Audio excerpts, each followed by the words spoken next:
2023 is the most important season you need to draft running backs compared to every other year past. I have all sorts of people saying the running back position is chaos. On top of it being the most injury-prone position, there are contract issues, there's team chemistry issues, there are guys who are fighting and standing up for running backs, going on strike in a way, and this is all the more reason that you need to draft multiple running backs early in your drafts. I have people preaching the zero RB draft strategy all over my YouTube, and I am sick of watching these lies get told and put in front of my face on what you should be doing at the running back position this year. If there are going to be less running backs that are performing well, if there are going to be less running backs that have solidified contracts, if there are going to be less running backs that are happy on their teams and happy with what they're getting paid, that means that the number of running backs that are going to be good this year are going to be even less than normal. And it's already a very low amount. The running back position is the most scarce. It's the most unreliable position in the NFL, which is why in the past, during fantasy football, if you've watched me, we load up on running backs early, because then when running backs go down and get hurt, we have a backup plan and we have a running back who can step up, versus guys who draft all wide receivers, draft an early quarterback, draft an early tight end, and they get a terrible running back as their running back one. That running back then goes down, and they're stuck starting backup running backs in two spots. We don't let that happen to us. We get the later, valuable wide receivers who are guaranteed to get volume even in the 5th, 6th, and 7th rounds, and we get multiple good running backs early on, and that is exactly what you need to do this year. Nothing changes, and in fact, it is even more important to get more running backs. I'm going to go down a list of 24 running backs that are ranked inside the top 30 for fantasy football this year and tell you just how chaotic this year is, to put a fact to a name on just how scarce the running back position and how sketchy and how risky running backs are this year. Okay, so we're going to take a look. Christian McCaffrey, new backfield setup with Elijah Mitchell now being healthy, and a QB controversy. Austin Eckler, contract and team issues, new offensive outlook with a new offensive coordinator, new wide receivers, everything. Bijan Robinson, he's a rookie. We've never seen him play before in the NFL. Tony Pollard, contract issues, has a new role as the starter on the offense. Nick Chubb, new offensive scheme and a new quarterback really in Deshaun Watson. Jonathan Taylor, we know all the drama with Jonathan Taylor. Contracts and team issues, new quarterback. Ramondre Stevenson, potential top landing spot for top free agents like Kareem Hunt, like Zeke Elliott, like Dalvin Cook. All of them are going to visit the Patriots, which means that Ramondre Stevenson is not being trusted and it could be a committee in New England.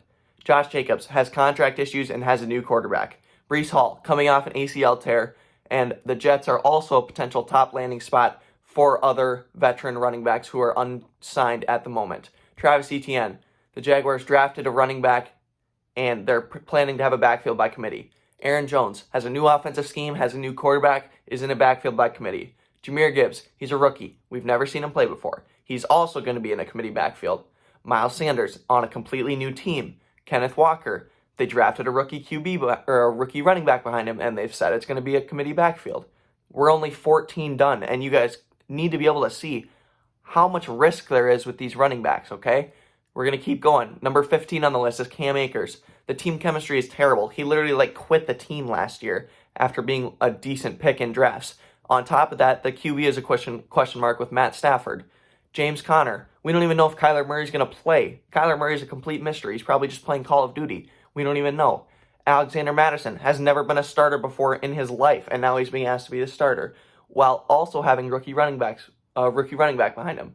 J.K. Dobbins, new offensive scheme and can't stay healthy. They also have Lamar Jackson, who is guaranteed to run the ball a lot. Dameon Pierce, new offensive scheme.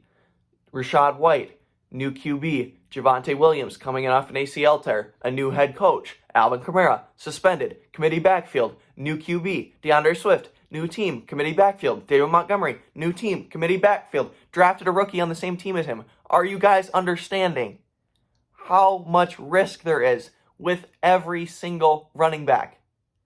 All of these guys have issues surrounding them, which means if you just draft one of them, you are playing running back roulette and just hoping that they work out. And to be honest, a good chunk of these guys aren't going to work out. And a good chunk of them are guys that I like. And because of the nature of fantasy football, I'm going to be wrong on a decent amount of them, just like I am every year.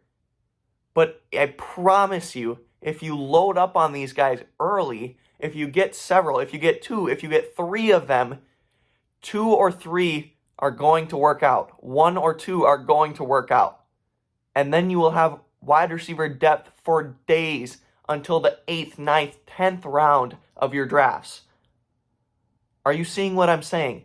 You can't go 0 RB this year because you'll get stuck with one of these lower guys or someone even below this. These are the best options at running back position in fantasy football, and they have this much risk put next to their names.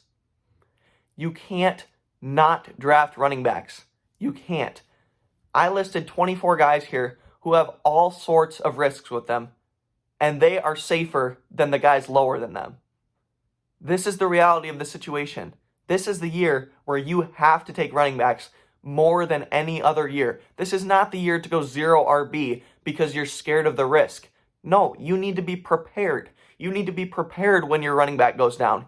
You need to be prepared if your running back holds out. You need to be prepared with a backup plan, with a backup running back, with 2 backup running backs in this top 24 list. This is the year you have to draft running backs. You have to. And just last video, I showed you that last year and every year prior, running backs are still the most valuable position in fantasy football.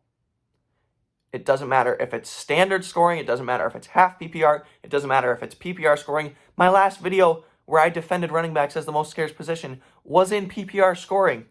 It doesn't matter if there's more running backs or more wide receivers that you start. It doesn't matter if there's 3 flex spots where you think, oh, I'm in a PPR 3 flex league. That means I have to start 3 wide receivers. No, it doesn't. It doesn't change anything. It means you have to draft running backs. That's the reality of the situation. That's the reality of fantasy football. You guys need to wake up to the reality that running backs are the most important position. And if you can't see that this year with all the risk associated with them, then you're never going to see it and you're never going to be reaching your potential for fantasy football. That's the reality. This is the year you have to draft running backs. That's all I got for this video. If you liked, please leave a like. If you disagree with me, please leave a comment. And if you are willing, please go ahead and subscribe. It helps me a ton. I appreciate you guys. Thanks for watching this video. I'll catch you in the next one. First and goal.